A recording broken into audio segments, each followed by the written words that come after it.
Judas, My Brother, by Frank Yerby. Chapter 14. Think about it.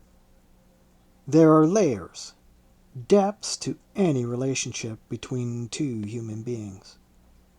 And nothing in life stands still. For when stillness, quietude, finally comes to us, we have a word for it.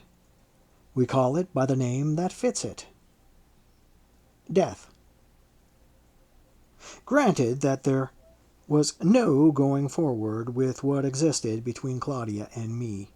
It would have been far better to have floated, while yet we could mouth locked to mouth and limbs entwined upon the foaming surface of sweet simple lust, giving and taking our fill of mindless carnal joy. Add, if you will, even the valid excuse that it was circumstances beyond either her control or mine, life's own malicious mockery, call it, which plunged us down to depths of feeling where what we were, man and woman, male and female, two bodies, duly equipped with complementary genitalia, with, moreover, the instinctual needs, the acquired skills, the somewhat perverse imaginations required to make rarely excellent use thereof, became irrelevant before the who we also were, being two beings of something more than flesh, having hopes, dreams, feelings, seated elsewhere than in our loins, possessing minds of a dubious value, powers limited of thought. I, Nathan, and she, Claudia. Highly complicated, intricate, pitiful, farcical, doomed, damned, laughable at best. Lend us a little dignity, will you? Tragic-comic compendiums of two distinct racial memories, tortured into abrasive individuality by all that had ever happened to us, both together and apart, yet even conceding us that mitigating palliative of blind accidentality. I repeat, the fact remains that we should have thrashed upward at once toward where sunlight and air could have bathed our twisted naked bodies, where pain itself existed only on the level of a playful bite or passion-convulsed indriving of nails. For to linger at this unsought-for depth, where the sudden, almost stupefying recognition that she was Claudia and I, Nathan, began appallingly to matter, where our other faces, breast, vulvae, phalli, gonads, simply wouldn't do, where the flesh became not the instrument of pleasure, but of fusion, of making us twain one soul, was, since that depth demands continuity, a future of sorts, an end to proceed toward, or to, profoundly, even terribly, a sin. Shall we have to go at defining that elusive word? You'd probably say, good Nazarenes, Christianos, that I have imagined you to be, that sin is what is offensive to God. But there you lose me. And not, as in your pious wrath or wrathful piety, you would surely accuse me because I am incapable of grasping so vast a concept. God's vastness does not elude me. What escapes me is his morality. I'd say, to judge by what he permits to happen daily in his world, that absolutely nothing whatsoever offends him, no matter how fiendishly cruel or nauseously vile. I saw how he allowed my Helvi's goodness, chastity, fidelity, piety, purity to be rewarded. I felt the gluttonous, obscenely stinking mess that once had been our sweet flesh pull free in my hands. I witnessed your Lord's death in awful agony upon a felon's cross. With that horror, I could fill pages, and granting the logorrhea from which I suffer, I probably will. I lived through the pogroms committed against my and supposedly his defenseless people in Caesarea and Alexandria. I saw babies' heads smashed against walls, maidens stripped naked and forced to eat swine's flesh in the theaters before being violated to the vast edification of the roaring mobs. Permit me, then, to pay your God the respect of disbelief, for by the plain evidences of history, in the moral sense, he is, at best, irrelevant, and at worst, a monster. And even, by my definition of it, demon worship is a sin. I pray you accept that definition. We can argue later. When I have done with this, when all the evidence is in, it is very simple. To me, any relationship, any act which involves the humiliation and wounding of a human soul, another's or my own, is sin. Which is why my love affair with Claudia became so. Yes, became. It hadn't been there before. Before, it had hurt nobody. Not Pilatus, busy about his ambitions, his own swinish loves, a permissive cuckold, not even deceived. And not Claudia's, who'd used my body as an apparatus of pleasure, a sort of fleshy puppet dancing to the strings of passion. Not me, because I simply hadn't cared. Not even poor Shelomith, really, although she thought it did, for, examined truly, the wound of which she was dying had another source. For now I was going to have to hurt Claudia, hurt her terribly, or destroy myself. For life at a standstill is a kind of, and soon becomes an actual death. And that's all my life with Claudia was, or could be. Dead stopped, arrested now, with no future to it. None. She knew that when the aqueduct was done, I was going to leave her, that I had to. I had explored every possible blind alley, dead-end street of existence already. Now I had to find or make my road. I owed my family, sons, myself, continuance. I could no longer proceed by blind accidentality if life has no meaning. And I, having passed far beyond mankind's allotted span, have found no trace of any rationally acceptable significance in it. We have to erect what useful counterfeit of that quality to support our days we can. When you go, Claudia told me, I'll open my veins just as your Helvetia did. But I knew she wouldn't. She was not the kind of an antique Roman that my Helvie was.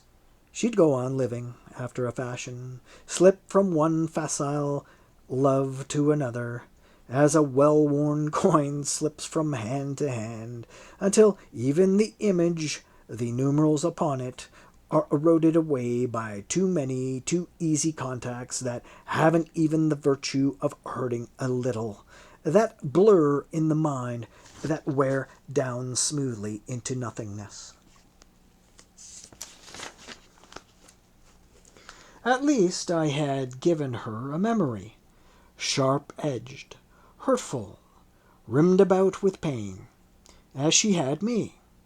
We'd recall each other's faces until we died, remember a glance, swift seeking, a mute imploring look that conveyed more meaning than all the ink-profaned scrolls of the world, a silent gesture that sang or screamed, timbre of voice that deepened or bellied the sense of what words we were at any given moment saying, the tortured unto death grimaces of love, the long, sweet, clinging lassitude of accomplished desire, when other voices, faces, limbs, circumstances, loves have faded forever out of time and mind. And that, at the very least, is not to be sneered at, my friend. I was sitting beside her at the games that Lucius Pontius Pilatus was giving to celebrate the completion of his aqueduct. On the other side of her a burly bodyguard sat, a naked sword crossed his knees, pledged to give his life for hers. Then Myrtilene,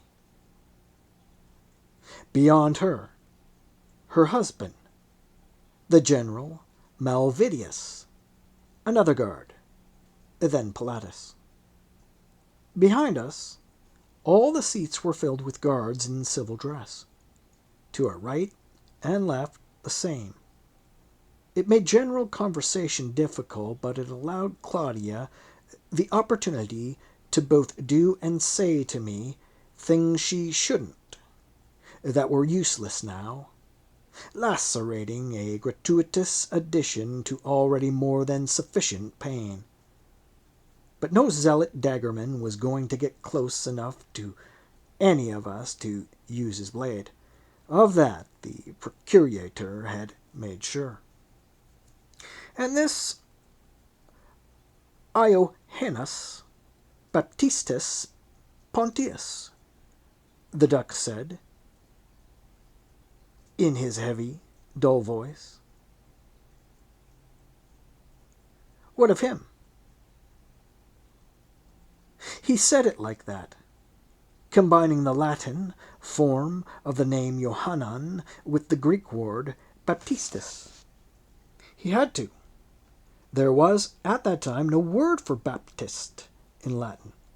It was Johannan himself who forced the Romans to invent that barbaric transliteration from the Greek, Baptisterius. Refer the question to our Nathanaeus here, Pilatus said carelessly. He's my expert on Jewish affairs. Claudia jerked my head downward violently. She had it halfway to her mouth again. Well, Nathanaeus, Malvidius said. That's difficult to answer, my general, I said, raising my voice so that it would carry. Johanan bar Zachariah in himself is nothing, a typical Essene holy man, a harmless sort of lunatic. But his effect upon the people, I'm not so sure I like it, sir. Claudia had my hand in her lap. She'd covered both it and her own with her shawl. She was fondling it, tracing upon my palm with her fingertip our private code symbol for the phrase, let's make love. She was a little crazed by the imminence of our parting. It was making her reckless. So was I. But it was making me morose, sad. Why? Malvidia said. I've been told he's merely a religious fanatic. Wants everybody to share, down to their shirts and their bread. Even dips tax collectors in that muddy creek of yours. Warns them not to be greedy.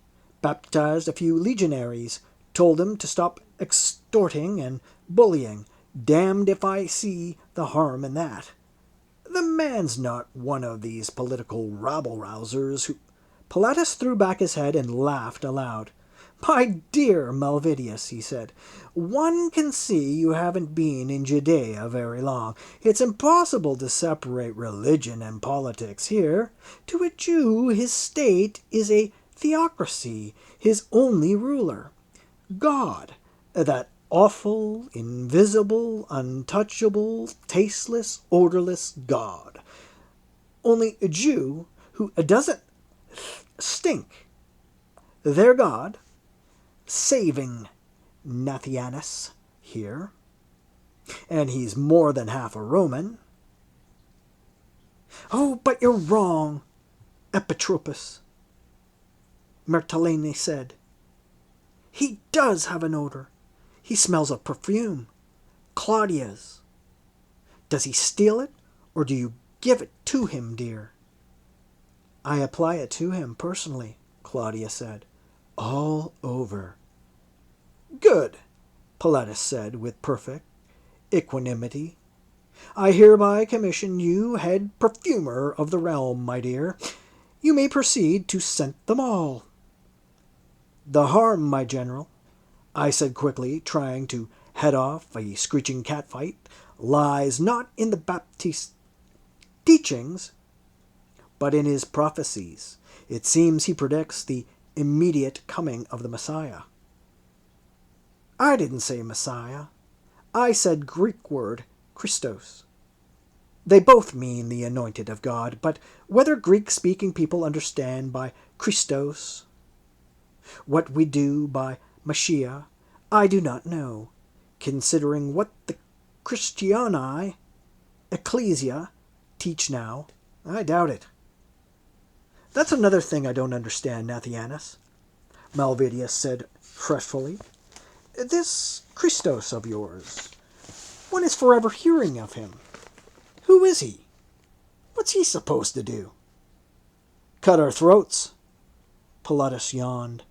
Pushed our legions into the sea, occupy Rome, make slaves of us. I laughed at that, but my laughter was bitter. If only that were possible, I thought. Why do you laugh, Caius Nathianus? Pilatus said with mock solemnity.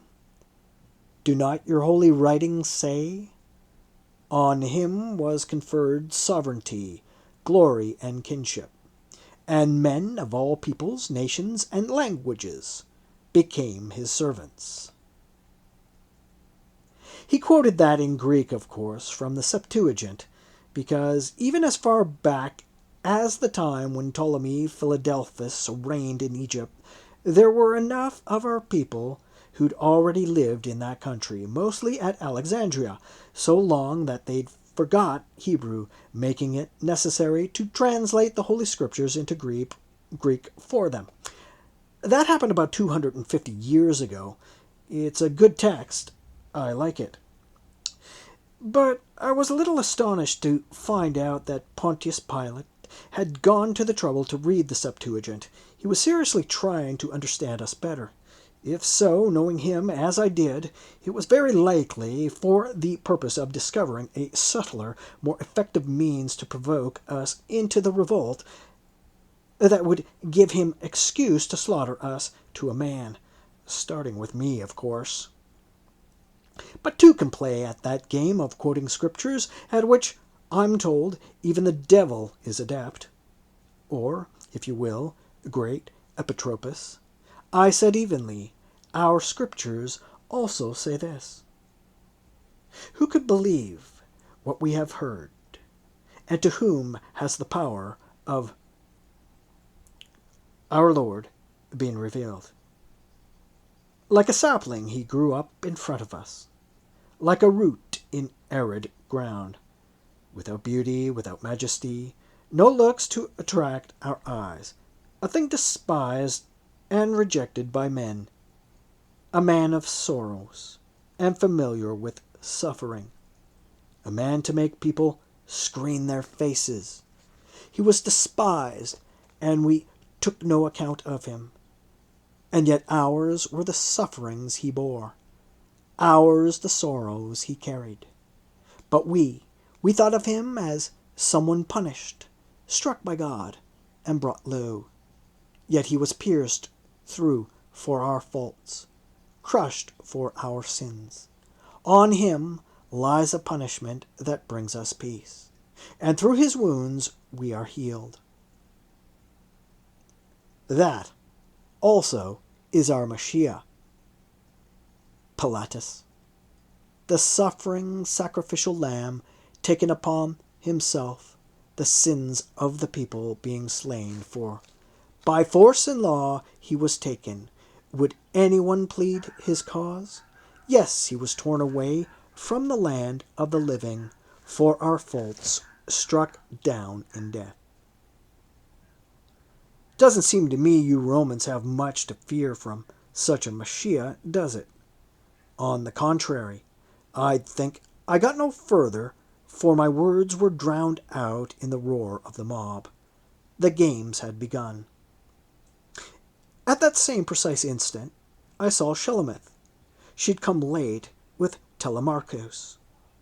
He was helping her to a seat in one of the higher tiers. He had to help her because by then she was very great with child. I looked at her, and how can I describe it?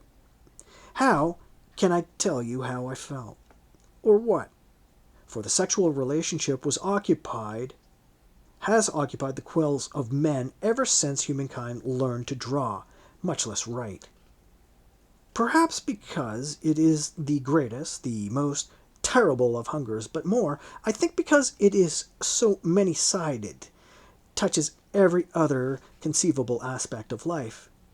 And because of that, all the words have been written, said the coinage of language, debased by overuse, making it, for instance, difficult to say, I love you, to a woman whom you do love, because you have systematically reduced the content of precious metal in those particular coins, robbed that phrase of meaning, by saying it to so many wenches you merely lusted after, so many facile little bitches who amused you. So now, I hadn't any words left to say. That Shulamith was lovely, soft, rounded the image, the time form of sweet maternity. No phrase, clever or dull, to tell you that my bowels yearned for that unborn child who should have been mine, that the knowledge that he wasn't, that I'd never hold him in my arms, say to him, my son, was a sickness in me, a pain to stop my breath. I stared at her, and, forgive me the well-worn phrase, but must I invent a new one, when the old ground thin and slick by overuse was in that awful moment true? My heart was in my eyes, so much so that Claudia saw it, and dug her feline claws into the palm of my hand. It made no difference. I went on staring just the same. But now another thought struck my semi-divine imperial mistress. She leaned suddenly close to my ear. Yours? She hissed. I shook my head. Do you think I'd be here with you if it were? I said. That's insulting, Nathan, she began. And or that I'd leave you if you were going to bear my son? Claudia's eyes opened very wide. Her hand closed around mine hard. Nathan, she whispered. And yes, Claudia, I took precautions, but now, I won't anymore. God, no. What could be more glorious? Yours, a little you, to hold, to keep, to melt my breast down his tiny throat, to watch him grow more like you every day. Nathan, come to me tonight.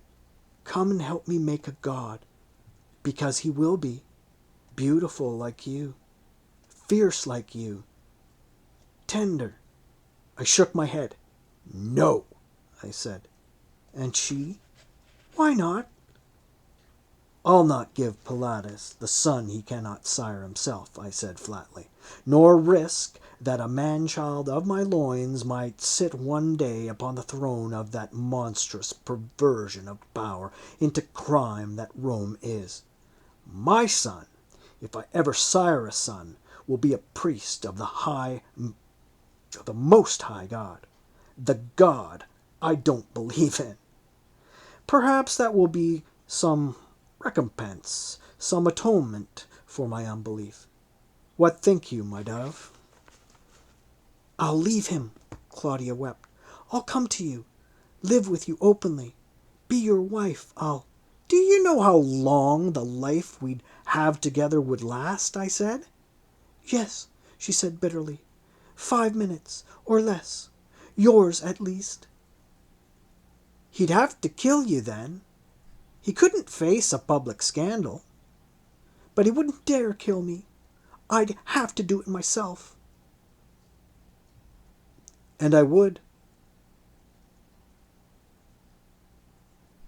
But he wouldn't dare kill me. I'd have to do it myself, and I would. I may even do it now, tonight, when you go. Children, Maritaline said mockingly, don't quarrel. This is no day for a lover's fight. We weren't fighting, Maritaline, Claudia said. I was merely envying that woman over there, that pregnant sow, Maritaline said. That pregnant sow, especially and precisely that she can be, that she has the right to give the man she loves a son. Can you think of anything more beautiful? I shook my head, said, You're wrong, Claudia. She hasn't that right. She's breaking her heart this minute because that child weighting her down isn't yours, Claudia spat. No, because it isn't Yeshua ha-Benotzri's. Who's he? Martilene began. But the beast bellow of the mob cut her off. Looking down, I saw why. The new gladiator, one Longinus, whom Pilatus had brought out from Rome at ruinous expense, had won again. With one backhanded stroke, he disemboweled the Retiarius opposing him. That poor devil knelt there on the bloody sands, busily engaged in trying to stuff his guts back into that gaping slit in his belly with his 2 hands. He couldn't do it. They were too blood-slime slippery. They looked like thick pink sausages slipping through his fingers. The crowd watched him and roared with laughter. With a mocking grin, Longinus came up to our box, saluted Pilatus. He was as hairy as a bear. He reminded me, in that regard, of Avidius Publius. In itself, that was enough to make me hate him. But the arrogance of his stance didn't help my temper either. Then Claudia tugged at my arm. Nathan, she whispered, why is she looking at you like that? I raised my eyes toward where Shalom sat in one of the upper tiers.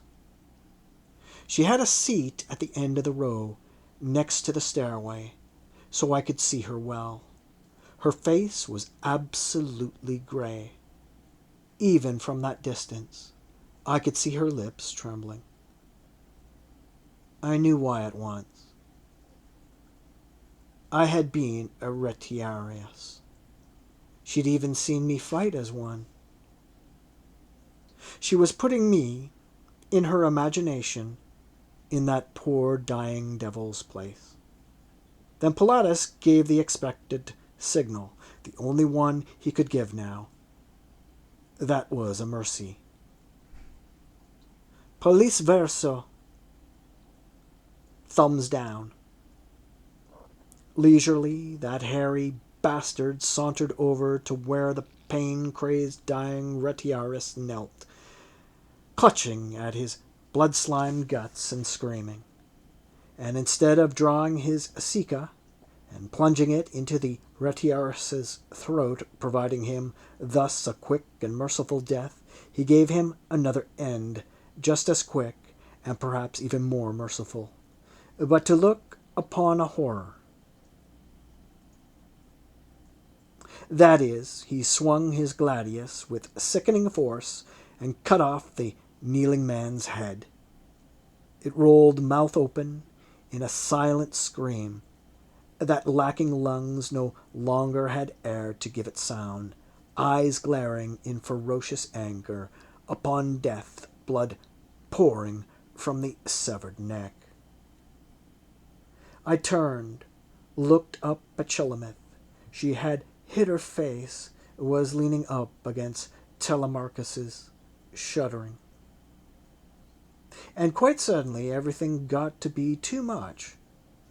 Myrtelene's mockery, the crowd's bull bellows, Claudia's perfume in my nostrils, Shalom shuddering in Telemarcus's arms, Malvidius's laughter, the infinitely subtle malice and mockery of Pilatus's smile.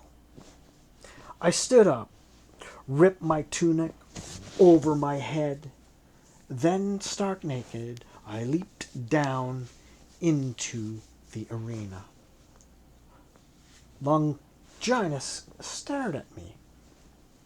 I hadn't so much as a sika in my hands, but I didn't run. I walked step by step through total silence, for no man or woman in the stands was breathing now. I'd swear to where the fallen Retiaris' weapons were and picked them up. Then I turned. "Well, Longinus," I said, "shall we begin the dance?" He hung there, still frozen, until I put the trident into his face and deliberately opened his right cheek to the bone. Then he came roaring in. In seconds I saw my life was probably over. Never in my professional career had I met a swordsman of anything like his skill, nor, to give my lord Satan his due, had he met a Retiarius of mine. We were matched to a hair. Time and time again I felt the wind his blade made on my naked hide as I leaped aside. 50 times or more I lifted my net to cast, only to find him gone from there. Not for a moment did the crowd stop screaming. I could hear Claudia's voice fluting above the din. "Oh, Nathan! Nathan! Oh, great Zeus, I'll die!" But I didn't hear Shulamith's, nor did I have time to seek out her face. To me the crowd was but a blur, a voice. One total, unceasing, obscene, bestial bellow. Then it happened.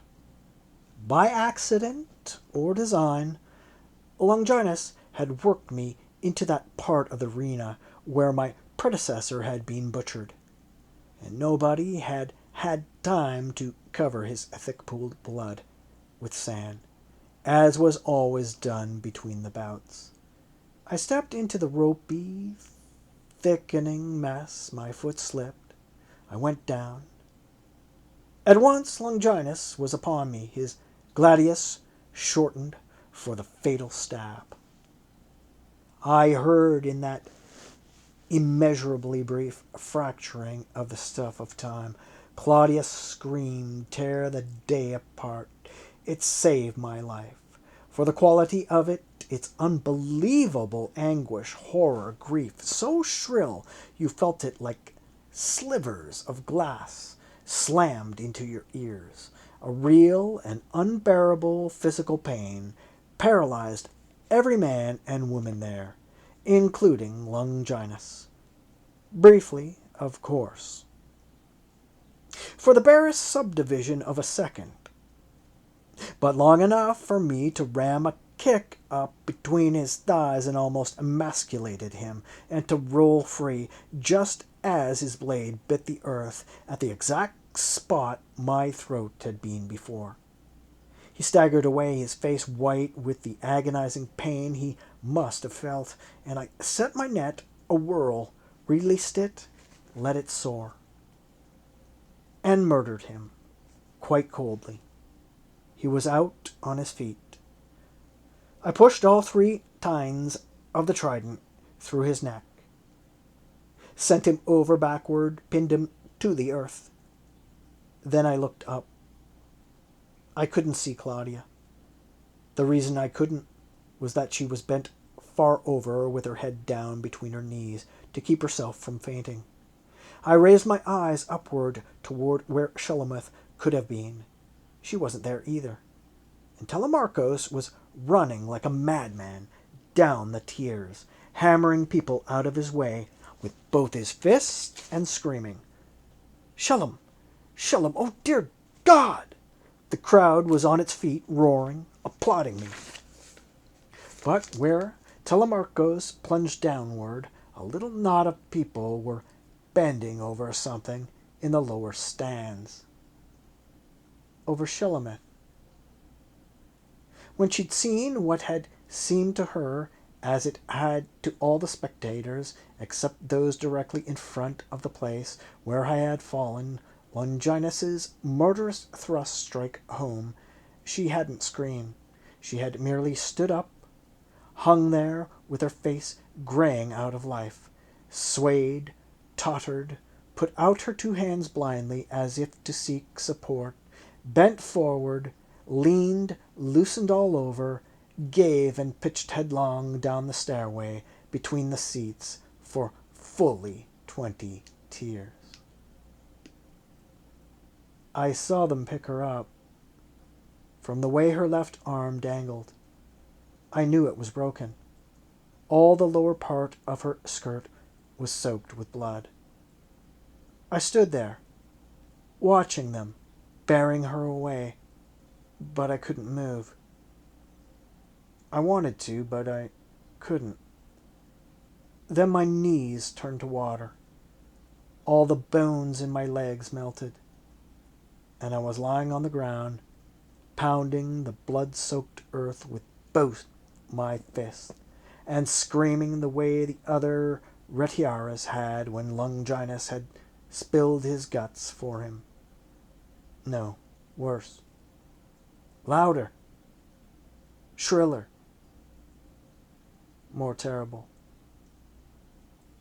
They bore her away while I was screaming, and 1 hour later, she lost her child. Oh, Absalom, Absalom, my son, my son, would God I had died for thee. That next morning, I went to see her, but Telemarcos stopped me at the door. Not in anger, but in grief. "It's better that you go, Nathan," he said quietly. "Why?" I said. "I haven't come to take her away from me." "I know that. You can't. You're too late." "God, your jealous, vengeful Jewish God." I hung there. My lips shaped the words. No. Oh, no. Oh, no. Oh, no, no! And though they had all the throat-tearing stridency, the briny, bloody anguish of a scream, no sound accompanied them. No sound at all. But Telemarcos shook his head. "She's not dead, Nathan," he said, his voice the scrape of sand over brass. He wasn't even that kind. "She's what?" I fought the word out, clawed it bloodily out from where it was tangled in my lungs, my guts. "Mad," Telemarcus whispered. Then he closed the door in my face, quietly. But that's the way the world always ends, doesn't it? With an all but noiseless thud, an almost soundless whimper. Then silence.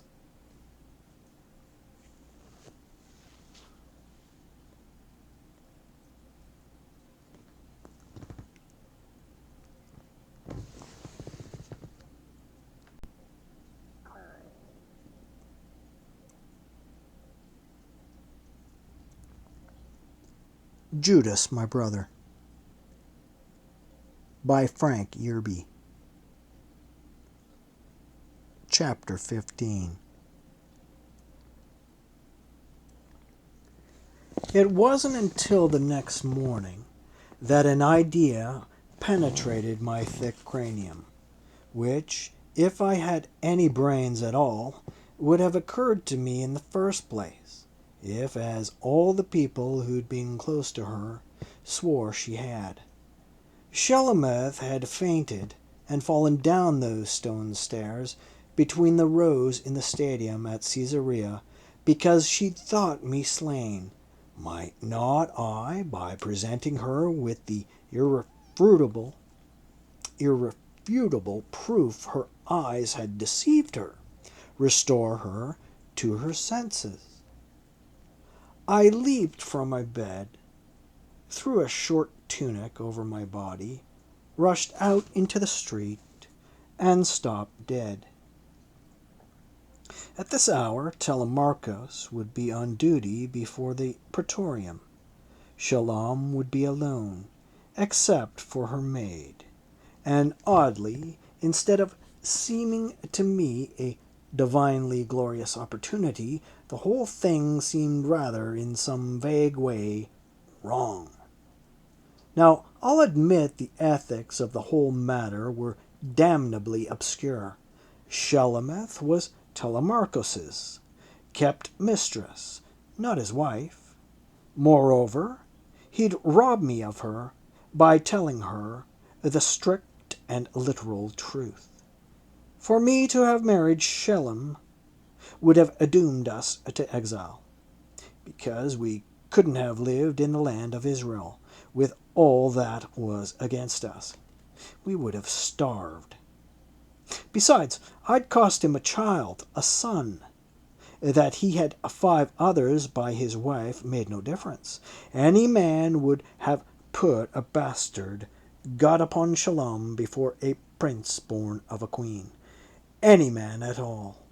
And Telemarchus loved her, as much as I did, maybe. For him, for any man of woman born, to love her more wasn't possible. More, it wasn't even conceivable.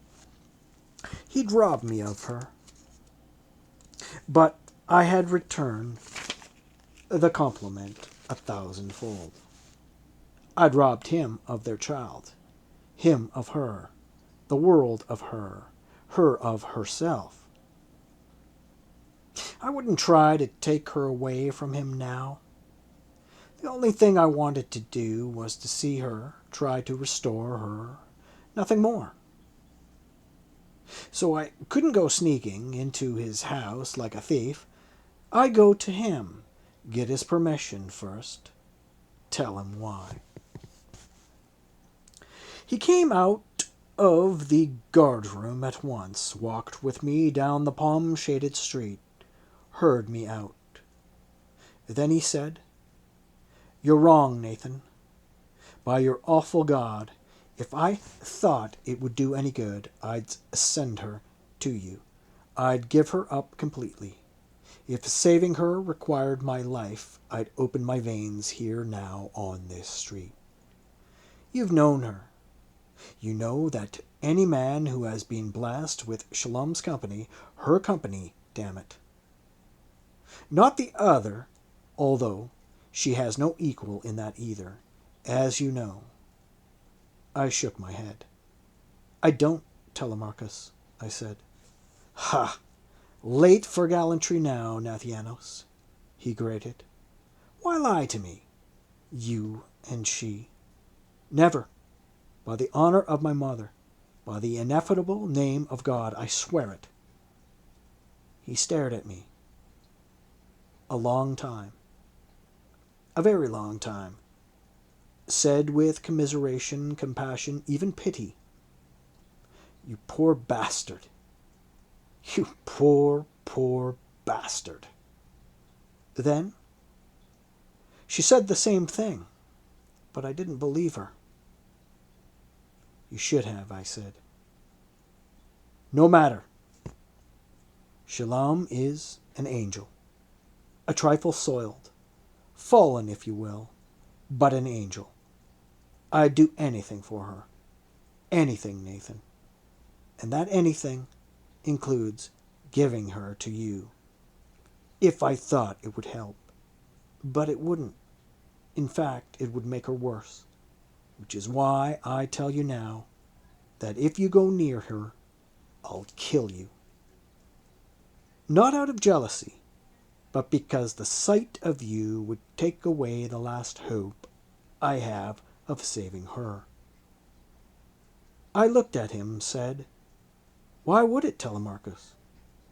"You're a man, Nathan, a brave man, as you demonstrated by killing Pilatus's imported butcher before his eyes.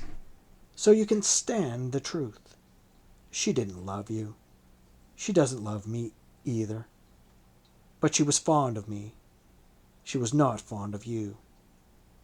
How could she be? She didn't even know you.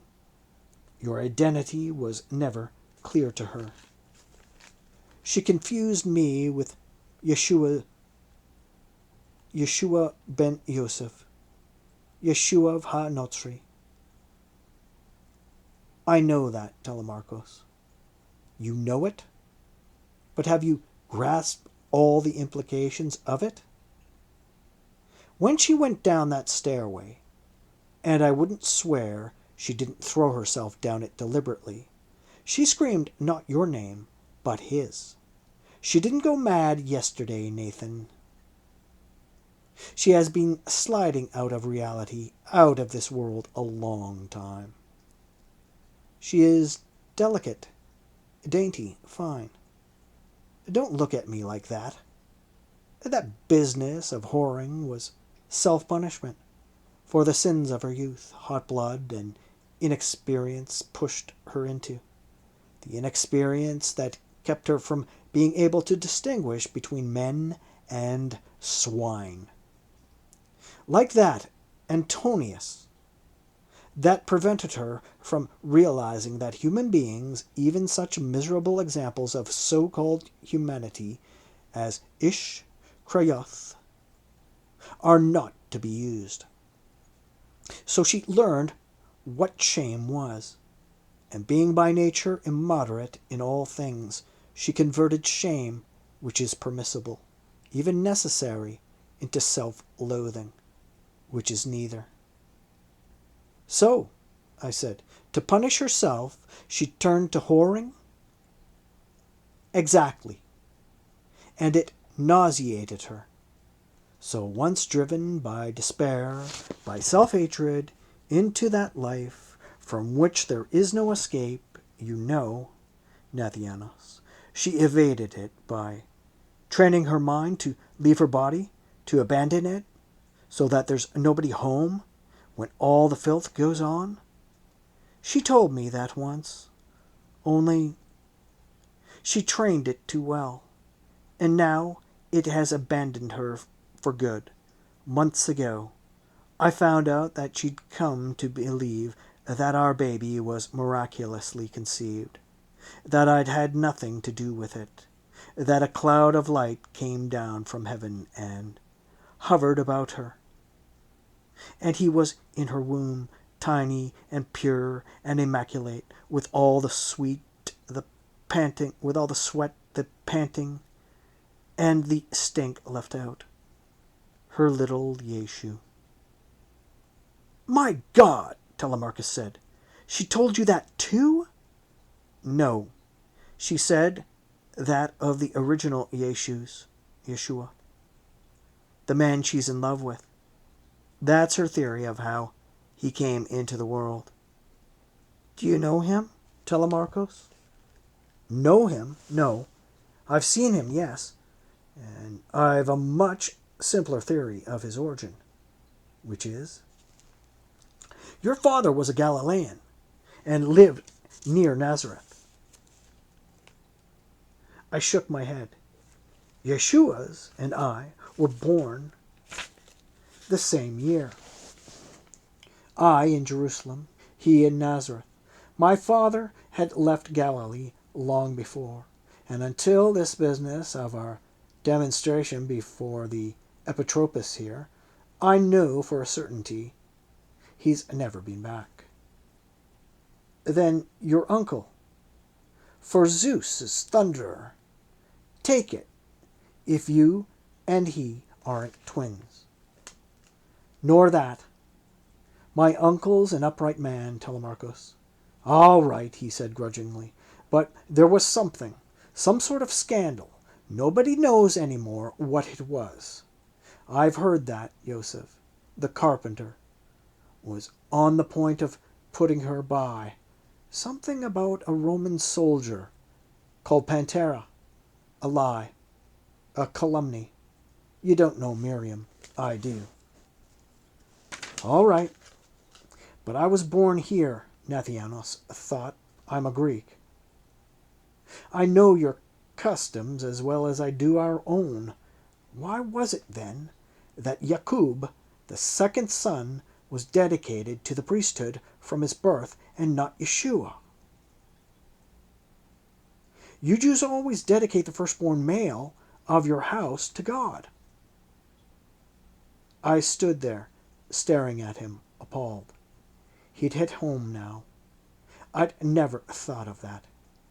And why, by everything unlovely, was Yeshua's so different from his brothers? I smiled a little sadly, said, let's say Shalom's right. Let's call him the child of the Holy Spirit. Making him a holy bastard instead of an unholy one, and your God a fornicator like our Zeus. All right, I won't argue the point. The only interest I have in Yeshua ha-Notzri is the absolute necessity of putting my hands on him today, at once, now, so that you can kill him, because Shalom loves him? Tell me, Telemarchus, what good would that do? None at all, Telemarchus said quietly. And you mistake me, Nathan. I'd like to find Yeshua, because I think that if any man alive can bring her out of this horror, it is he. I stood there looking at the Decurion. How? I said. How could he? Hades and Tartarus, I don't know. All I know is that she's obsessed with him. I think that if he were to show her a little kindness instead of consistently rejecting her, as he seems to have done. Not seems, has. Does this little kindness of yours include lying with her, Telemarchus? He stared at me. Twin knots of flesh stood out above his jawbone, twitched. But when he spoke, his voice was calm. Yes, he said, even that. Understand me, Nathianos.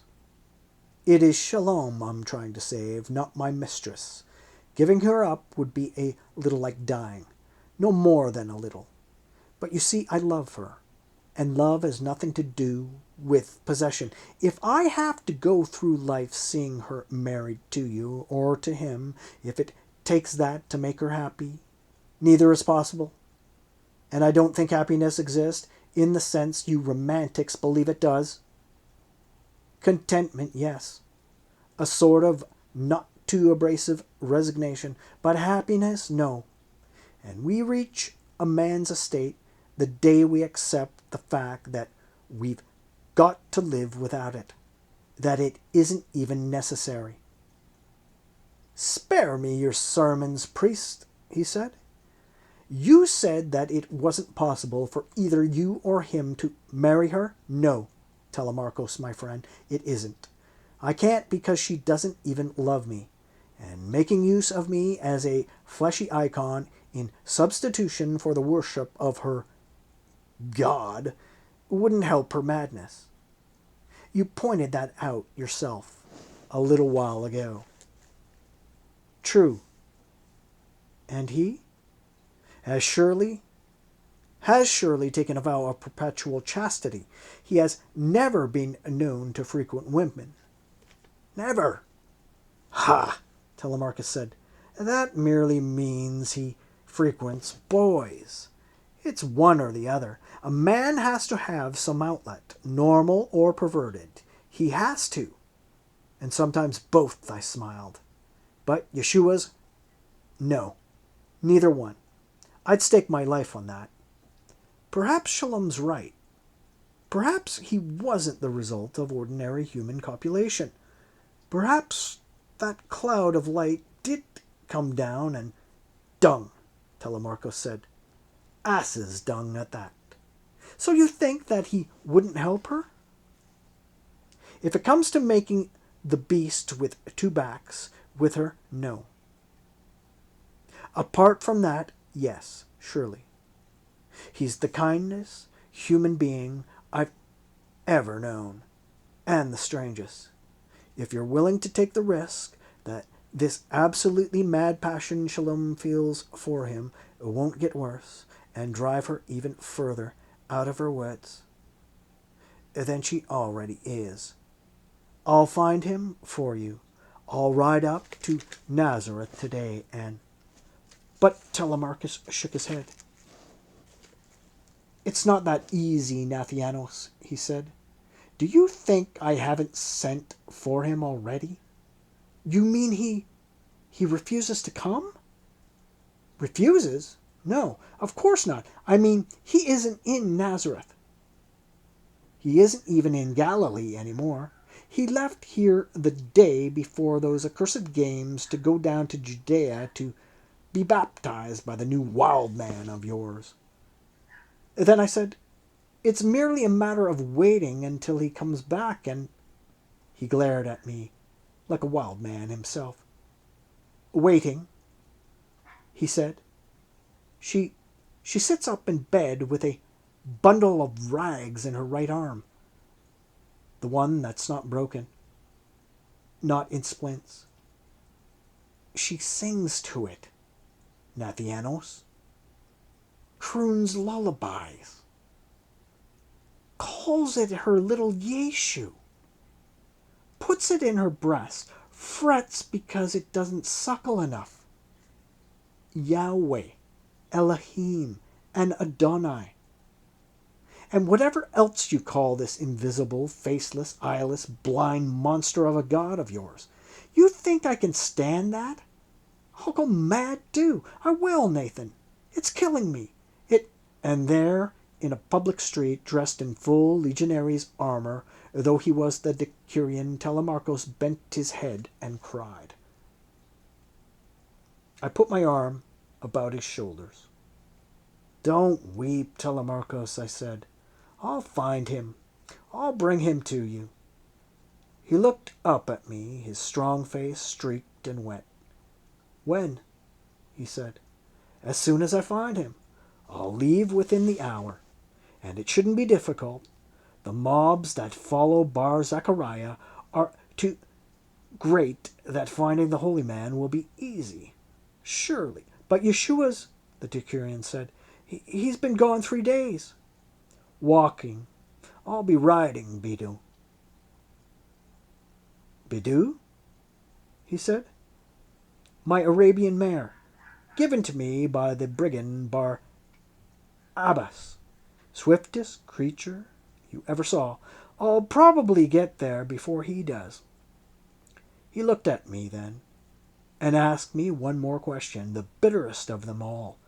Will the lady Claudia Procula even let you go? She hasn't any choice in the matter, I said, and put out my hands to him. Until we meet again, Telemarchos. Until we meet again, Nathianos, he whispered then. Go with God. From Caesarea there is a well-built Roman and slanting southeastward to Samaria, rebuilt and renamed. From Caesarea there is a well-built Roman road slanting southward to Samaria, rebuilt and renamed Sebaste by Herod the Great, and from thence to Sichem. About 3 Roman millia further on, at the spot traditionally held to be the well of Jacob, son of Abraham, he who wrestled all night with the angel, the road turns due south and runs almost directly down to Jerusalem. But I didn't want to go to Jerusalem. I could have, of course, if I had wanted to, at the small cost of defying my father. For Pilatus's prohibition against my entering the capital had been lifted by then, for the very simple reason that his aqueduct finished, and my relations with his wife being what they notoriously were, to have the zealots knife me in some crowded street would save him both the trouble and the expense of having to hire someone to do it himself.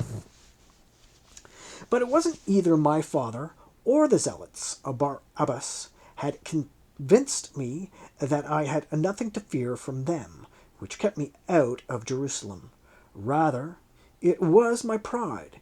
You see, I was only too well aware that in my birthplace I was an object of contempt, of scorn. To meet Claudia there, as I had upon my return from captivity at the hands of Yeshua's Bar-Abbas, had been a monumental piece of folly. I knew from my father's furious letters that our night of love had been known throughout the city before it was even over with, that, here I quote my father, had you raised your lecherous head from your scarlet woman's pillow long enough to look out the window, you'd have seen a mob of curious people peering at that house ere dawn. How? The servants, of course, were Jewish, and I am of the house of Mattathiah and Boethus, both. Nothing I did in those days could escape notice. What that particular piece of folly had accomplished was to block completely my father's negotiations with a priestly family for a younger, singularly ill-favored daughter with but scant dowry to become my wife. He hadn't any choice, really. It was Susanna, Bath Zakkai, or nobody. And after Claudia's own servants spread that business of her and me abroad in Jerusalem, it was nobody. Even a greedy old thief like Zakkai ben Yishmael couldn't stomach the idea of giving his daughter to one of such tainted fame. As dearly as I longed to see my mother, I decided to bypass Jerusalem completely.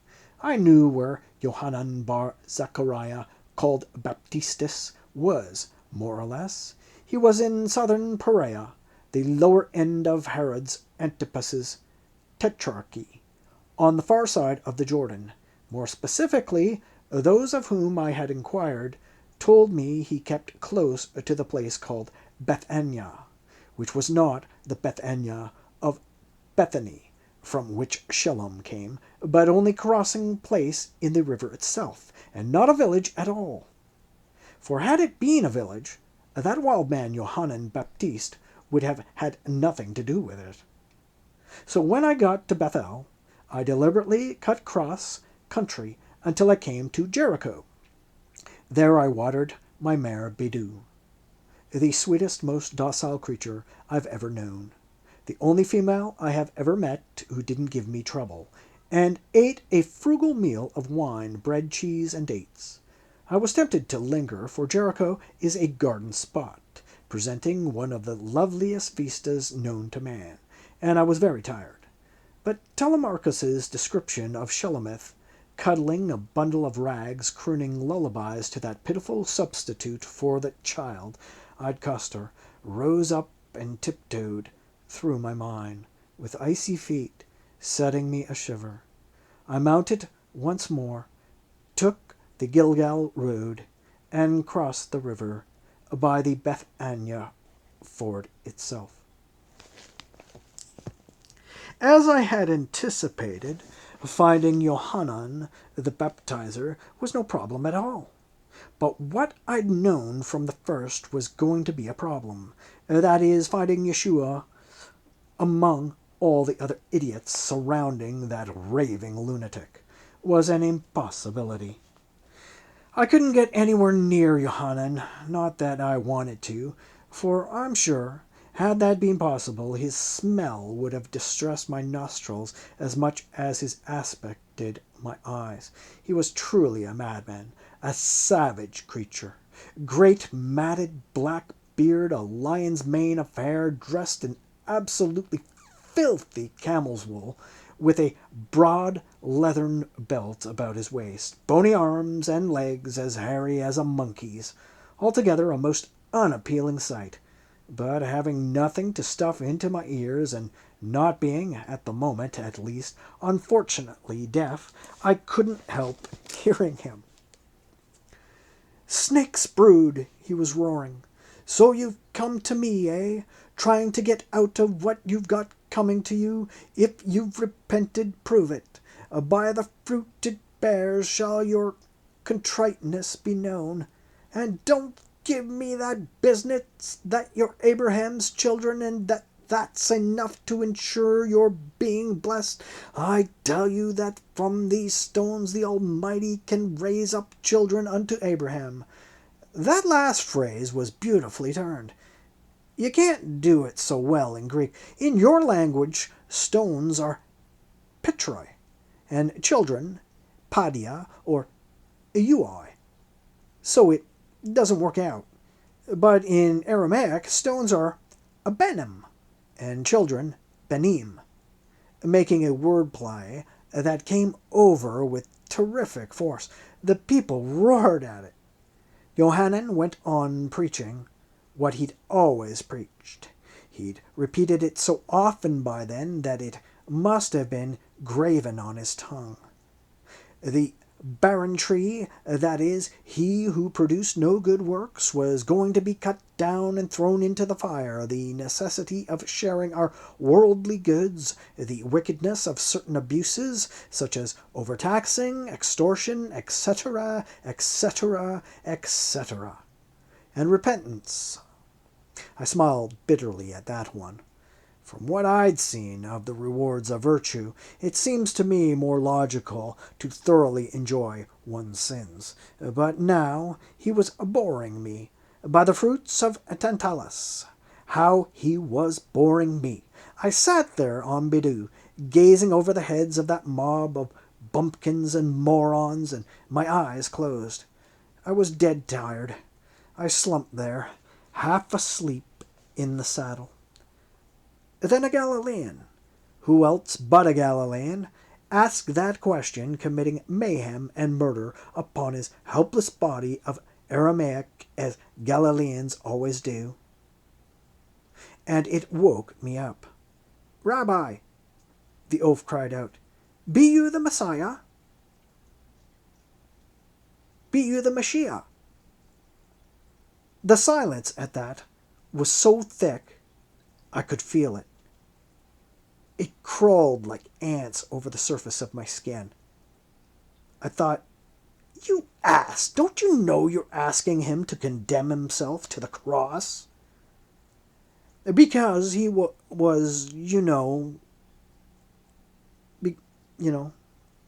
because he was, To the Romans, the word Messiah meant a warrior king. And the only king they intended to have anywhere they went was Caesar.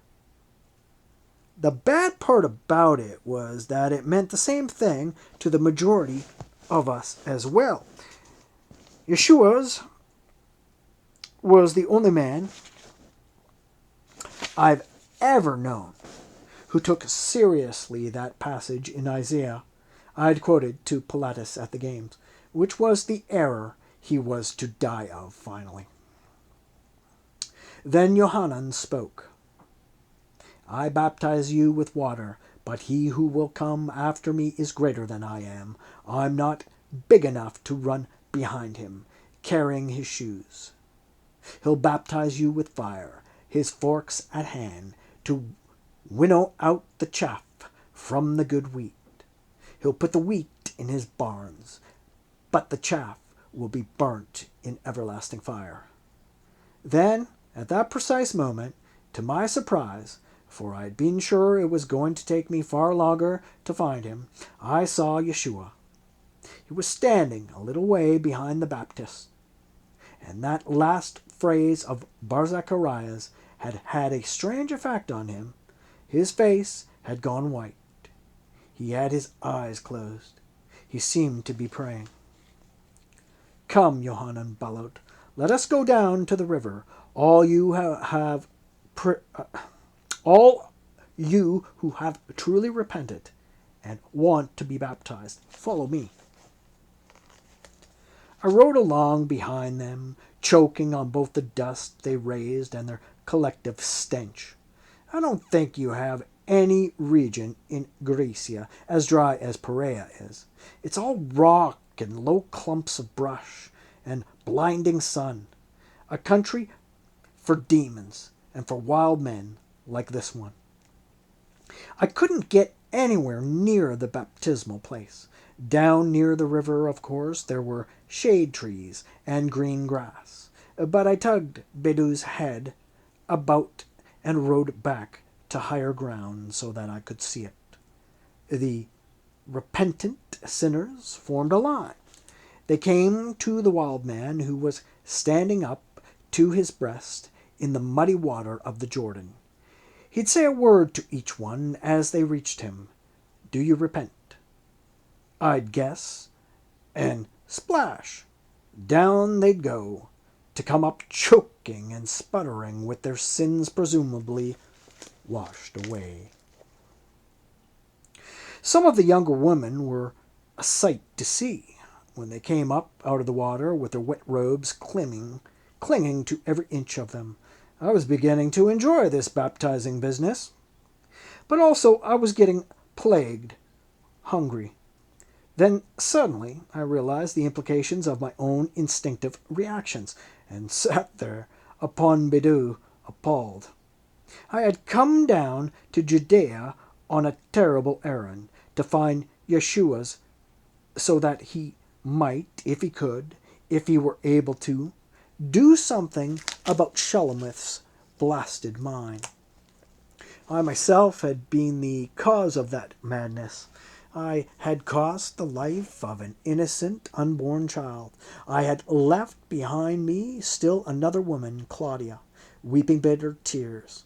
I had made my mother so sick from worry that she had taken to her bed. I'd aged my uncle Hezron by at least 10 years, taken all the savor out of my father's existence. Yet here I was, casting an expert and appreciative eye over the way wet woolens clung to breasts, buttocks, and belly of these hysterical country wenches, and concerned mainly about the rumbling in my swinish gut.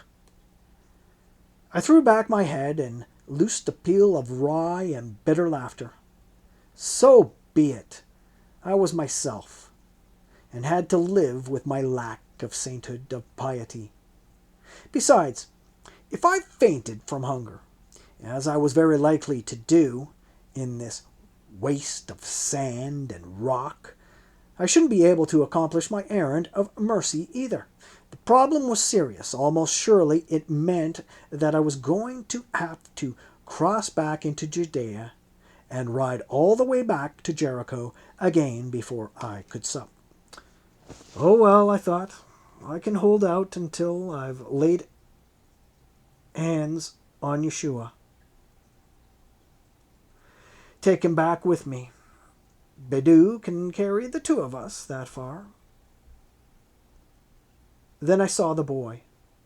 He was standing a little way off with another group of spectators. From his gestures, he was obviously trying to sell them whatever it was he had in the basket under his arm. But he wasn't having any luck.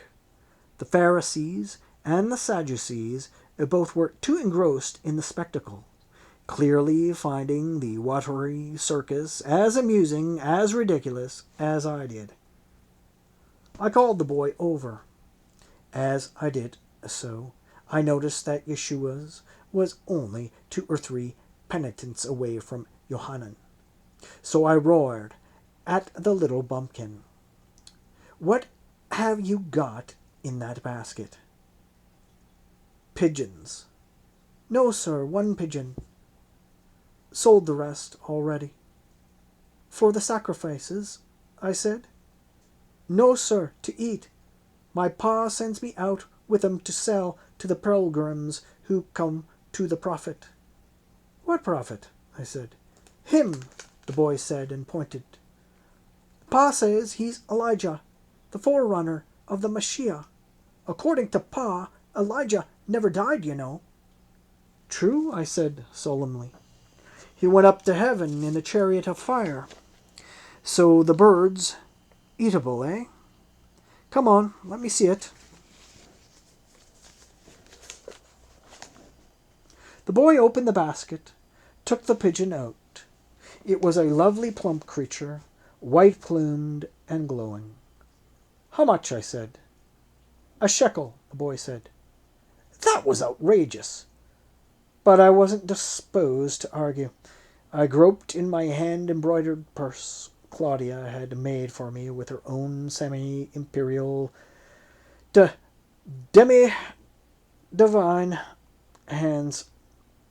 And to tell the truth, I rather treasured it for that reason, for the coin. But at that moment, one of the Zedekim let loose a bull bellow of laughter. I looked past him toward the river and saw what he was laughing at.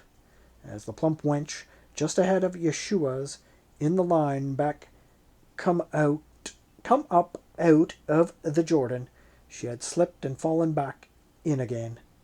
Now she was thrashing about in a wild panic. Yohanan reached down and yanked her out of the muddy water by the hair.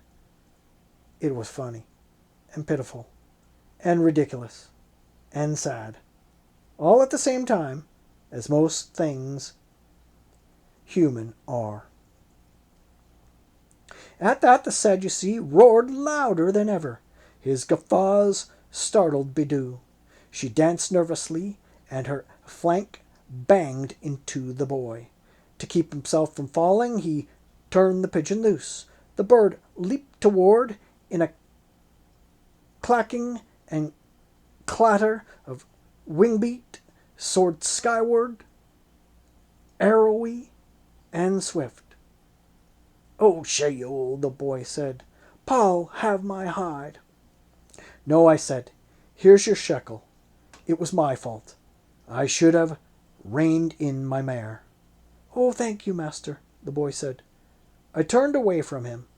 Yohanan had his hands on Yeshua's shoulders. He didn't say anything to the Nazarene, nothing at all. I think he was in a foul humor because of that fat, clumsy wench who'd spoiled the dignity, if any, of the proceedings. He didn't look at Yeshua ha-Notzri or ask him any questions at all.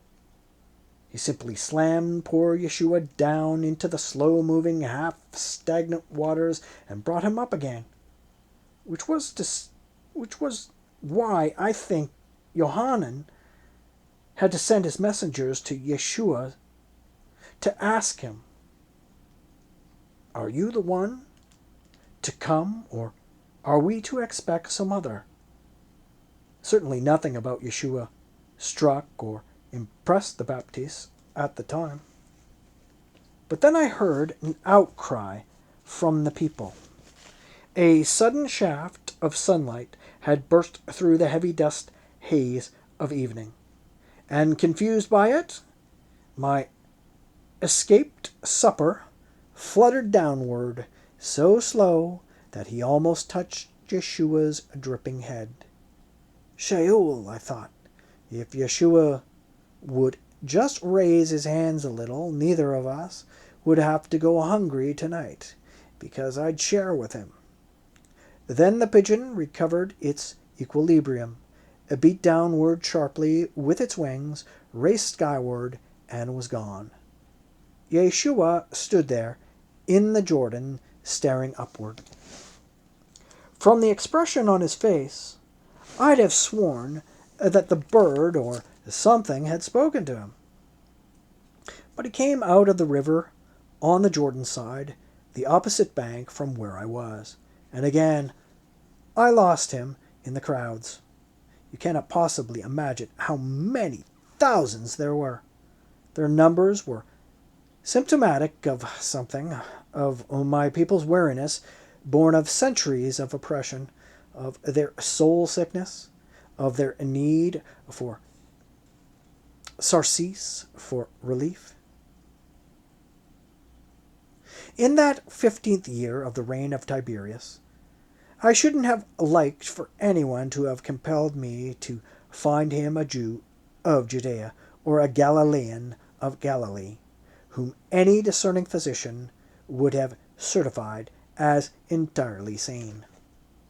Certainly not one Nathan bar Yehuda. I forded the river again, went in search of Yeshua. But in those latitudes, night falls out of heaven like a stone. I was in despair, worried about Shalom, my legs caked with that peculiarly foul-smelling Jordan River mud, my belly gnawing me from nerves with hunger both, blundering about on a worn-out skittish mare, trying to keep her from crushing some pilgrim new-washed of his sins under her hooves, and thus sending him straight to Gan Eden, when I saw a man sitting by a campfire. He was bent forward. From the way his shoulders shook, I could tell that he was weeping. I started to go on by him, when suddenly, unaccountably, everything about him was familiar to me. I danced Bidou in close. Then I sat there, looked at him so long and hard that my gaze, boring into him, performed its curious alchemy inside my mind, and caused him to look up. His little blue eyes locked with mine, and something very close to madness flamed in them. His hand flashed downward toward the hilt of his dagger, but my voice itself, the wary calm in it, stopped him. I shouldn't do that if I were you, Yehuda, I said. Yehuda Ish Krioth took his hand away from his Sika, sighed, said, "You're right, master. You did nothing. You merely butchered a Roman swine who'd killed too many of our people already. You didn't make her throw herself down that stair, and from that Olympia says." "Olympia?" I said. "Her slave girl, a mixed Greek-Syrian bitch that I make use of and obtain information from once I've worn her out. But for Shalom, by this uncircumcised dog, Telemarchos." "The uncircumcised, I'll grant you. The dog, no. He stole her from you, and yet how could he steal from me what was never mine? There is but one man in all of earth she loves, Yehuda. Even when she thought she was fond of me, it was because you look alike, I know. That's why I came down here, to find him, to bring him back, to force him to... But you lost him in the stinking herd of superstitious cattle. I know, Yehuda. So did I."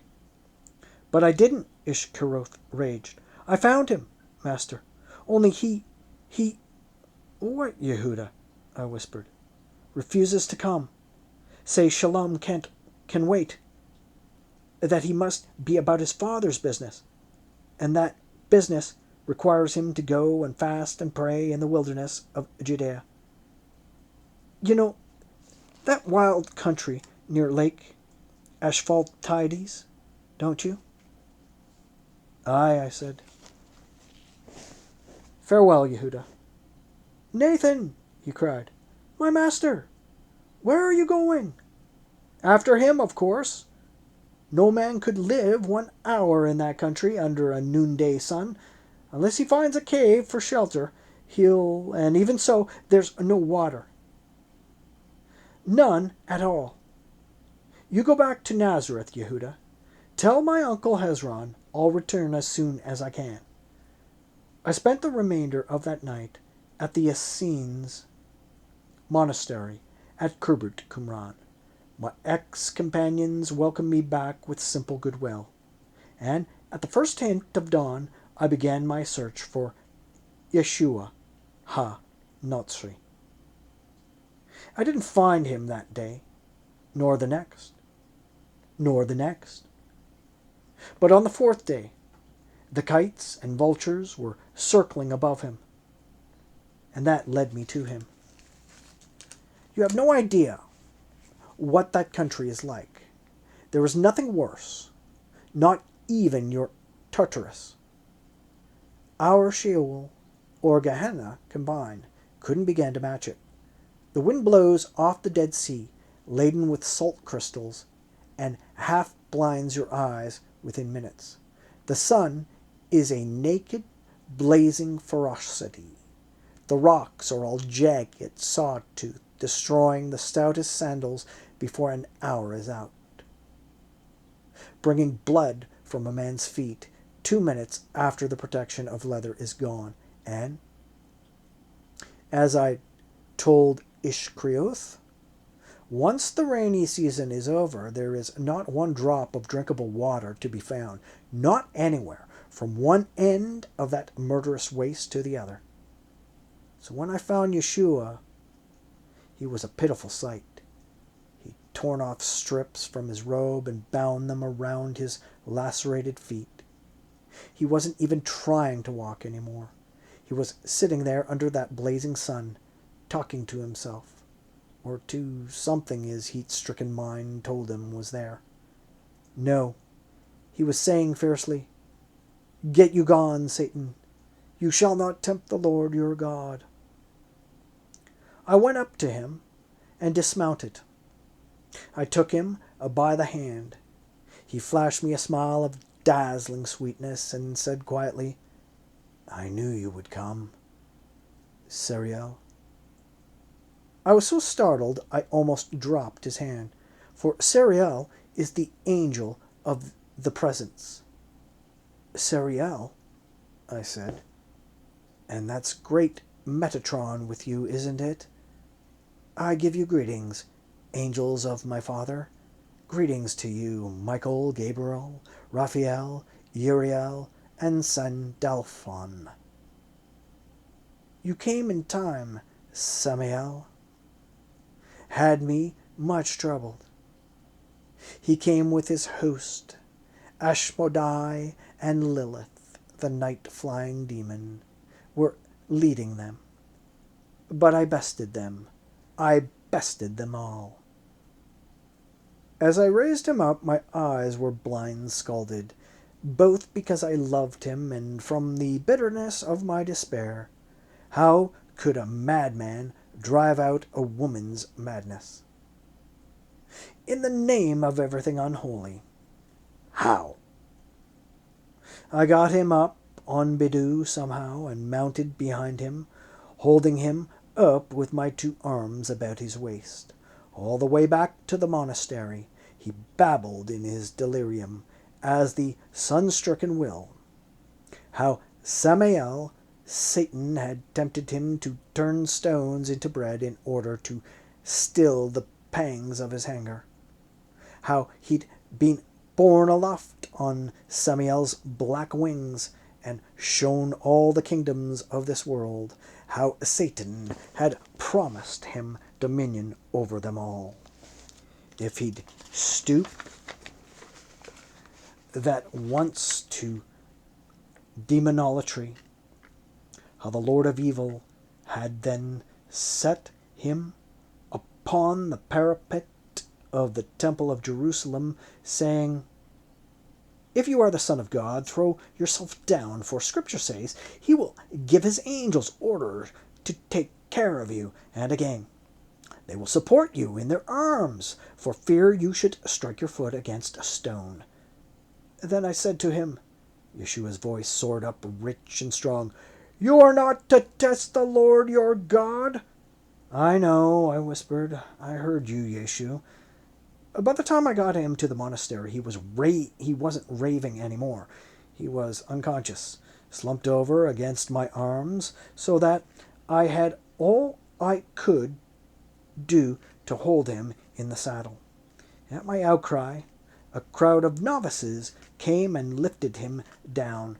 They bore him to one of the cells and went to get the medical pekud.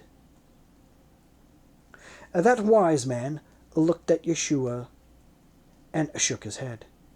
4 days in the wilderness, he said. Then he'll die. I've never known a man to survive more than 2. Even so, most of them don't recover their wits. That sun broils a man's brain inside his skull, leaving him mad. "But you must save him, holy Pekid," I wept. "You must. Too many things depend on his life. A woman's wits, and perhaps even yours, Nathan," the Pequod said dryly. "To say I must save him is to ask too much of me, and perhaps even of God. What I must do, nonetheless, is to try." Thereupon, he got to work. He bathed Yeshua's, oiled his body to ease.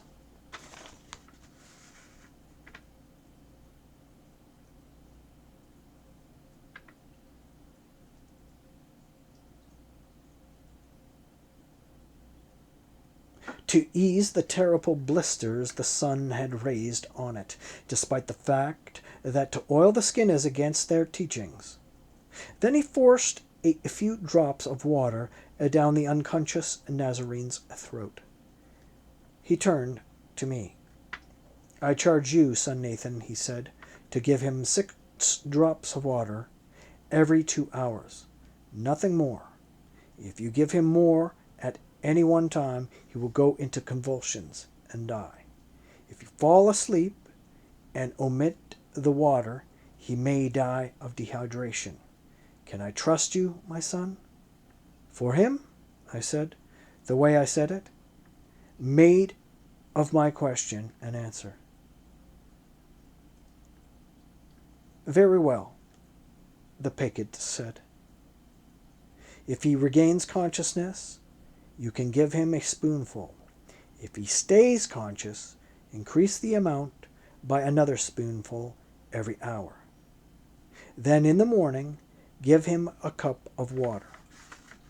By noon of the first day that he has stayed awake, for at least 6 hours, let him drink all he wants.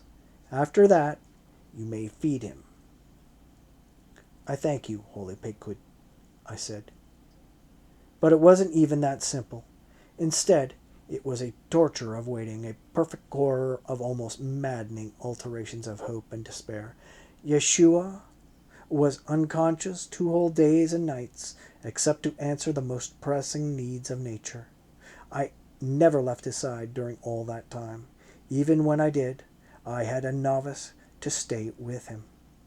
He didn't toss about or rave. He just lay there. And just as quietly, on the morning of the 4th day, he began to recover. But his recovery was very slow. It took a full 36 days, counting from the morning I brought him into the monastery at Kirbet Qumran, before he was well enough for us to start home again. Strange.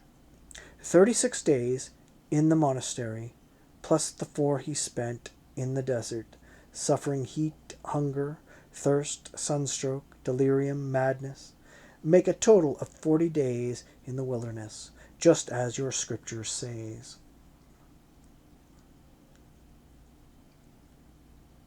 I bought a scrawny mule for him to ride on.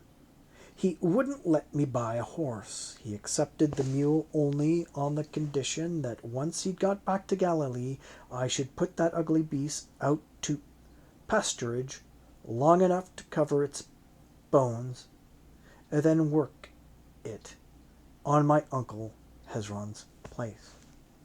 That is, he'd take it as a loan, not a gift.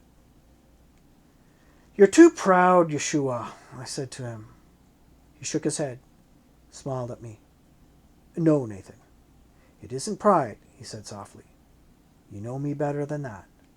Perhaps I've been exposed to Jacob's Essene friends too much, but it seems to me they're right about the possession of worldly goods.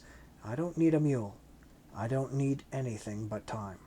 Enough time to—" "What?" I said, but his smile had darkened. "You'll see," he said. On the way up to Galilee, we didn't talk much. I asked him about his family. What I wanted to ask him, I didn't dare.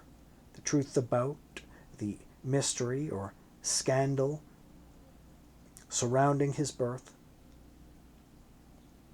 So I put the question to him in another way, phrasing it so that if he answered it, he'd be forced, all unwittingly, to tell me what I wanted to know. "Yeshua," I said, "why weren't you dedicated to the priesthood instead of Jacob? You're the oldest," and he frowned. "I don't know, Nathan," he said. "I've guessed that there was some trouble between my mother and my father over me, and my father wouldn't. Later, when I was about 6 years old, he changed his mind. I remember that. I did something, said something, I don't know or remember what it was. And he stood there, staring at me like a madman. Then he took me in his arms and kissed me 100 times. I'd swear and wept.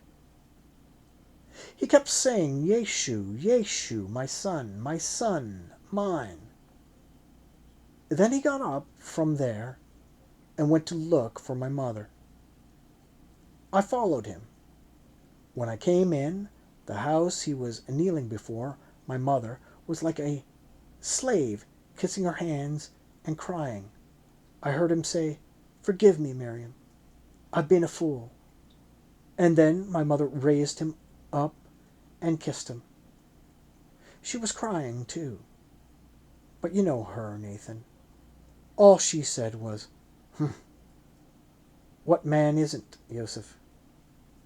Go call the children. It's time for the noonday prayers.' And after that, as far as my father was concerned, nothing was too good for me." "You loved him very much, didn't you?" I said. He bowed his head, looked up again. Even then, even after so many years, his eyes were wet. "With all my heart," he said. "In my father, I was blessed, Nathan. But not in your mother," I said. He thought about that. "Yes," he said. "Yes, in mother, too. She's a good woman, Nathan. Of course she irritates me, as I do her. It's mutual. Let her lose a penny, and she'll turn the whole house upside down to find it, in spite of the fact that among all our earnings, she's managed to save up quite a little hoard. To me, she's too occupied with this world. To her, I'm too little. One of the reasons I came away was to avoid quarreling with her any more over Johanna." "Your little sister?" I said. "Well, why should you quarrel over that sweet child, Yeshua?" He smiled. "You haven't seen her in a long time. She isn't a child anymore. She's 17 now, Nathan. Quite pretty. And at the moment, as girls of that age will, every 2 weeks she's in love with a different boy. Or she would be, if mother would let her alone. The trouble is that Johanna's latest light of love is a totally illiterate farm laborer who hasn't a denarius. I don't approve of him either, largely because I'm sure he's going to be a Swanish lout all the rest of his days. But if Mother would shut up for an instant, Johanna would forget him, as she has all the others. But my mother's not very smart, Nathan. She screams the house down, demands that I... He stopped short in some confusion, stared at me. A tide of color rose in his face. That you? I prompted. That I bring you over to dine, Nathan. You, who are handsome, cultured, and rich. I looked at him, grinned. I accept the invitation with pleasure, Yeshu, especially since you say that little Johanna's got to be pretty. She has.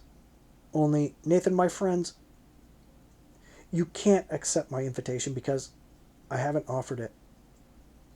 I stared at him, and hot anger rose and beat inside my skull. You mean you think I'm not good enough for your sister, Yeshua? I said. I don't think it, he said quietly. I know it. And not because she's my sister. You're not good enough for any decent girl, Nathan. What you did with Shelomith was bad enough, but your adultery with the wife of Epitropus was even worse. For one thing, it was cowardly. You knew that people wouldn't stone you for it as they would have if she'd been Jewish. You are my brother, and I love you, but your sins cause me great sorrow. Have you no care for your soul? Don't you think it's about time you mended your ways, began to live a clean life? I was furious.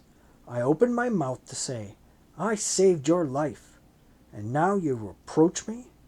She'll take you.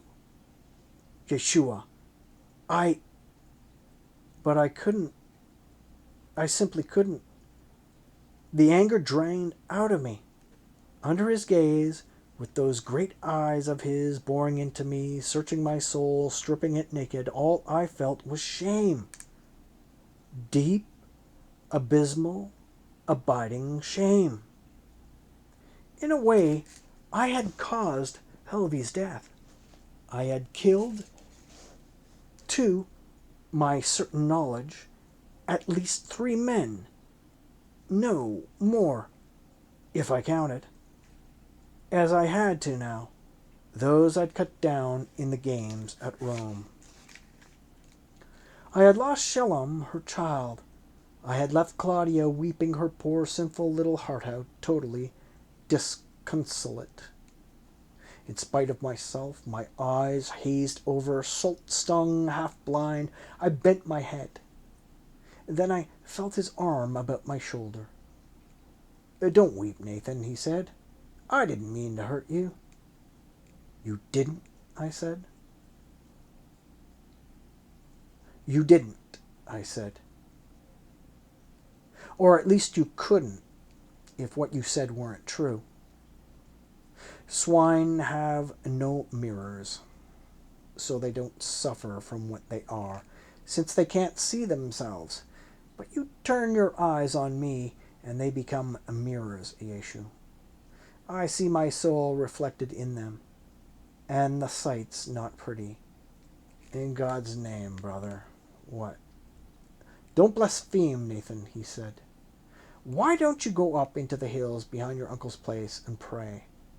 That helps, you know. God will give you the strength to lead a better life. You have goodness in you. That I know.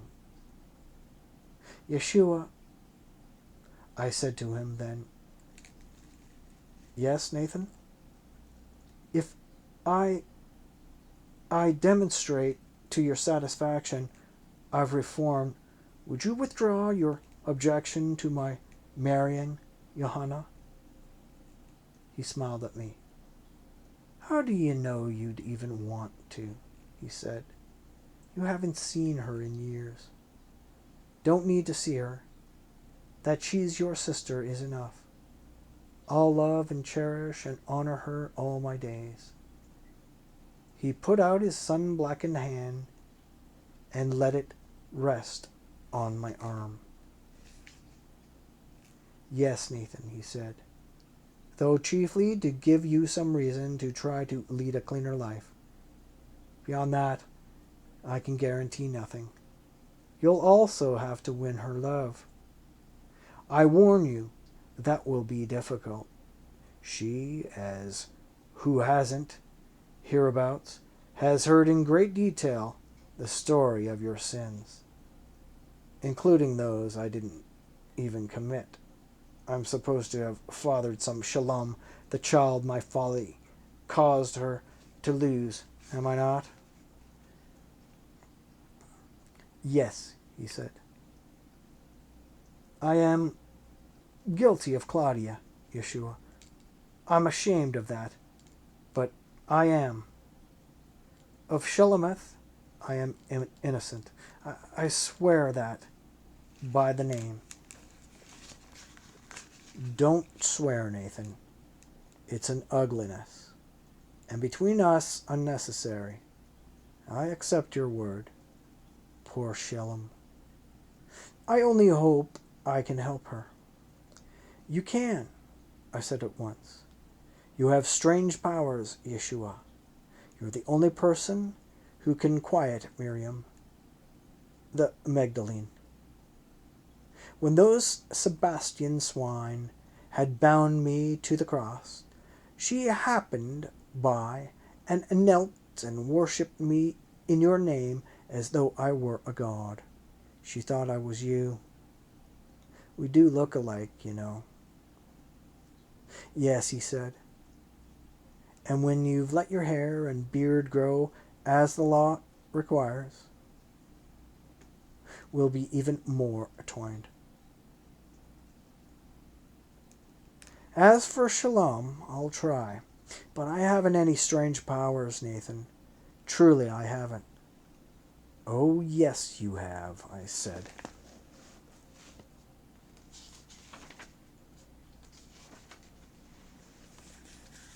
We came up to Caesarea together. When we got to Telemarcus's house, I could see Yeshua's eyes were sick with trouble, filled with self-doubt. Sometime during his slow convalescence from heat-stroke, dehydration, and starvation, a goodly part of that perfect surety of self, that calm, confident belief in his mission, in his powers, had gone from him. It was my good fortune, or my unpardonable crime, for who can say with certainty which it was? And evil Pilatus posed the greatest question ever asked, to restore it. I put my hand on his shoulder, gripped it, looked him in the eyes, said, Go on, Yeshua, you can do it. Only you of all men under heaven can. He smiled at me, but that smile was doubtful and shy. I hope so, he whispered, and went into the house. Half an hour later, half an eternity had gone screaming along my nerves. Yeshua ha-Natsri came out again, leading my Shelomith by the hand. One look at her, and pity tore me with iron claws. My heart, my bowels bled. She was a walking skeleton, thinner than Claudia had been when Bar Abbas finally released me. She was palsied all over. Her midnight hair was streaked with white, but her face was still beautiful. Not even the scar my uncle's whip had left across it could mar that. Only now it had the beauty of a saint's enduring martyrdom by starvation. But her eyes, blessed be Yeshu the Nazarene, through all eternity, were cool and sane. Yeshua smiled at her. "Who is this, Shalom?" he said. "Nathan," she whispered. I didn't say anything. I couldn't. How can a man talk when he's stopped breathing? "And I?" he said. "Yeshu," she said, and her voice made the air, the house behind her, the solid earth melt and float away. It was tenderness, the thing itself, the quality of unutterable longing. "I died. She will take you. You think a man dies but once? I died that day I found Helvi in that tub. I died this golden morning, hearing Shalom make all the echoes, nuances above and below the range the human voice is capable of go. Vibrant with a desire, a love so anguished, so agonizing, that the no that never reached my tongue, my lips, was, even though suppressed, nonetheless a cry of desolation and of pain. And though I didn't know it then, I was to die again. And this? Yeshua's held it out to her. A bundle of rags she got out. "And your baby?" "Dead. I lost it when I fell down the stairs the day I thought." "What?" His voice was harsh now, stern. "That Nathan had been killed." "You haven't got us confused with one another any more?" I said. "No, Nathan," she whispered. "What are you going to do now?" Yeshua asked her. "Go back to Bethania, to my husband, beg his forgiveness, be a good and faithful wife to him all the rest of my days." And it was then, at that precise instant, that I began to hate Yeshua Hotnotsri a little. I didn't stop loving him. I simply hated him on top of that, or beneath it. I wouldn't know. For one of the things that Shilomoth and I had talked about during the time I lay all but helpless in the praetorium was her husband, what he was like, the kind of man he was. Good? Of course he was good. But have you lived your 39 years without learning how often men could be good and still at the same time insufferable? If the two qualities aren't always combined. Which was what I was thinking as I looked at Yeshua now. "Yeshu," I said, and he, patiently, "Yes, Nathan?" "You can't do this. You can't." His face darkened. Some of that explosive, terrible wrath of his that your pious scribes so conveniently forget when they write about him now got into it. "Why not, Nathan?" His voice was quiet, but lightning crackled in it. "Because she'll be back in the streets or in a whorehouse in half a year. Less. Don't you know anything about people, Yeshua?" He stared at me, whispered, "You're saying that men and women have no powers of will, no control over themselves?" "Almost precisely that, my brother, as far as the flesh is concerned, at least. So little that they don't count, you monster of piety. Which is why the institution of marriage is necessary, not just for children, but to cool the heat, the ardor of the blood before it makes us run wild. Have you never felt desire?" He bowed his head, looked up at me again. "Yes," he said, "terribly." "And?" I grated. "I mastered it," he said, like that, as though he were saying, "I drank a cup of water, or I washed my hands."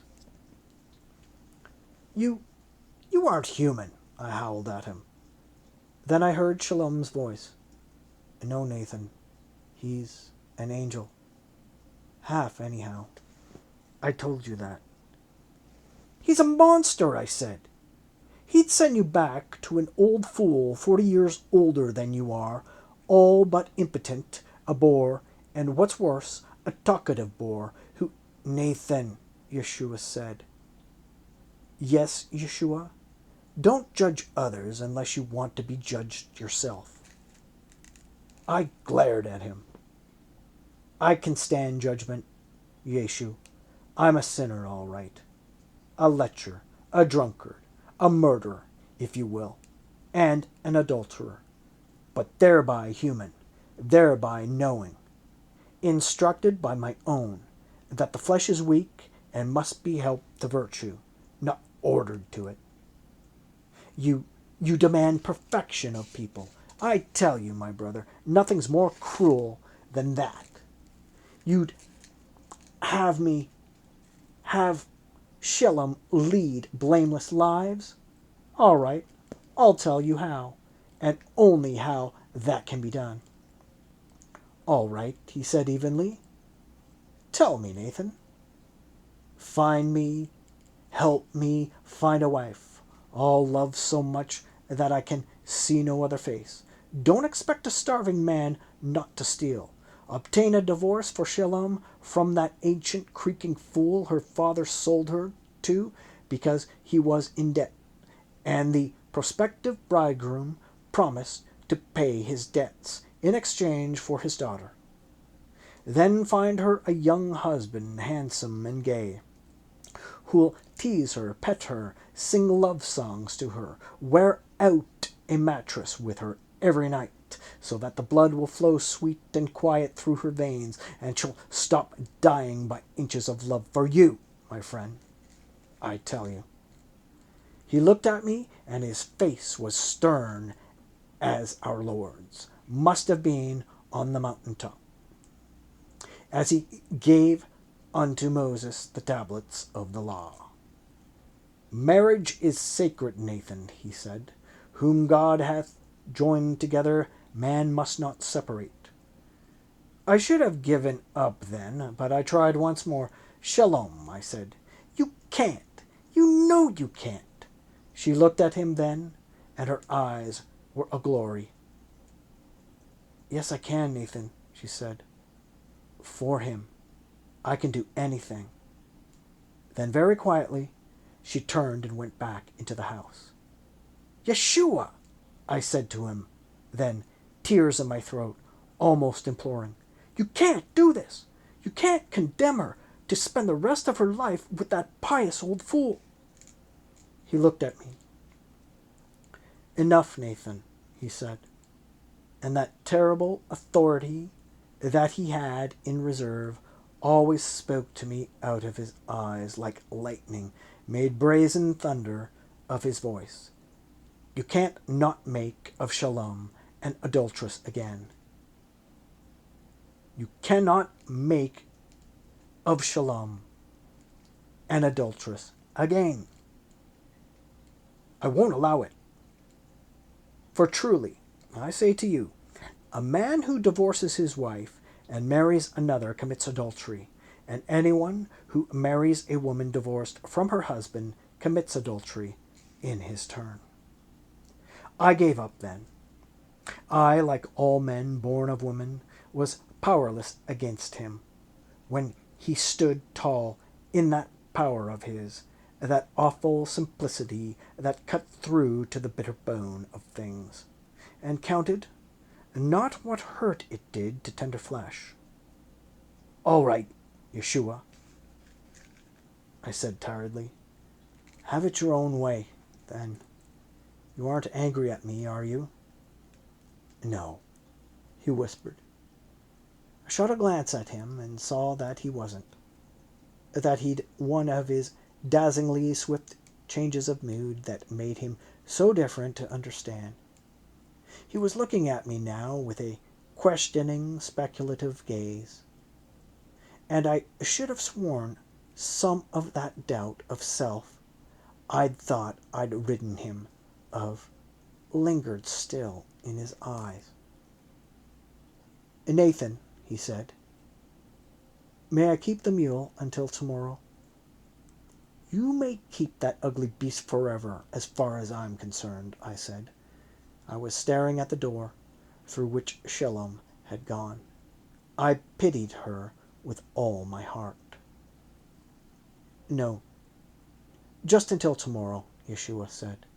"All right," I said tiredly. "Let's go, Yeshu. It's far to Nazareth still." You know what he did? That same night, instead of going home, he rode over to Migdal Nun Aya and cast all 7 devils out of that howling mad woman Miriam. But the legion of fiends that shrieked inside my heart he couldn't reach. Perhaps because they were truly part of me. A man is less simple than he thought. We need our devils too. Cast them out, and you maim us.